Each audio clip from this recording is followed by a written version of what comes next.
There's a news story out that Rush Limbaugh has said that I hope Obama fails. And this is garnering some controversy and scorn for Rush Limbaugh. But I have to say that I kind of know what he means by that. Now, I wanted, when Bush won the first time around, I was still a Republican, so of course I wanted him to do, I didn't vote for him, but I was a Republican, and I wanted him to do well for the country, and was hoping, hey, maybe I was wrong, and he'll do well, and the Republican Party will do better, et cetera, et cetera. The second time around, I hated him, couldn't stand him, I knew he was terrible.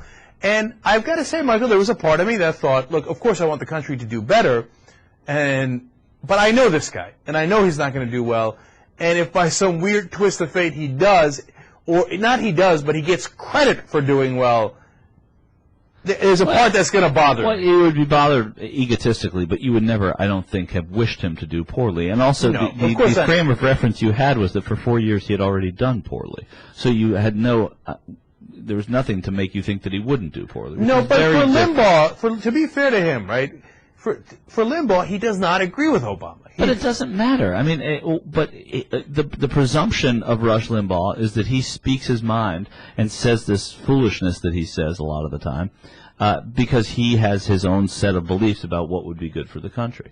Well, if that, the assumption there is that he wants the country to do better, and why wouldn't he? Right. So why would he wish a president to fail? My guess is, and again, continuing the defense of Limbaugh here, that he would say, well, let's hurry up and get through him already and get his obvious failures to be obvious in his mind, right?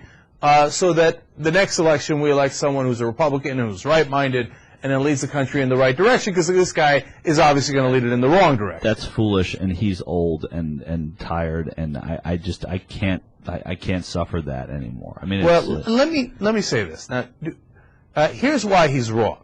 Because if you were, for example, if you were rooting for Bush to fail because you were a liberal or a progressive or a Democrat in 2004, you would have been dead wrong. Why? Okay? Because how does a president fail? Bush failed by not responding to Hurricane Katrina effectively, for example, right? Yeah. And thousands of people died. Okay, that is not the kind of failure you should ever root for, no matter which side you're on. But that's exactly right. But in general, you don't want to root for George Bush. Do you want to root for him? Okay, I see what you're saying. If you're taking it literally, do you want everything he puts forward, all his budget requests and all his military requests, right? That is the flip fail? side. That's a different failure than a failed presidency, because a failed presidency means you let down the country, or things haven't gone well in the country. Failing on initiatives that you disagree with is different. And that's perfectly legitimate, right? Yeah, that's and I will confess to something a little more than I hope Bush's Social Security plan doesn't go through, because I think it'll be bad for the country, which I think is perfectly legitimate.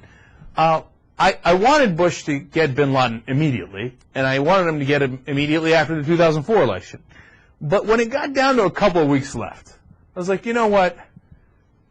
I wouldn't mind if we got bin Laden a couple of weeks after the Obama takes office rather than a couple of weeks before he does. Now, if you said to me, we got him, should we take him? I'd be like, take him, take him, take him. Right. I don't give a damn, right? But a little part of me was like, he didn't earn this. Bush didn't earn getting in because he didn't really try. It's sort of like when the hostages were released, the Iranians waited until Reagan was inaugurated moments later to release the hostages, so as not to have done it on Jimmy Carter's presidency, because they hated Carter so much. Right, and I'm sure Republicans felt a degree of satisfaction. Yeah, of course they said they were afraid because Ronald Reagan became president. Right, and all I'm saying is that I could understand and empathize with that point of view if you really dislike a politician, as honestly I did of George Bush. Right. So he didn't earn getting bin Laden and doing all these things right because he didn't do them right. So hopefully bin Laden will be caught by Obama when he does do things right.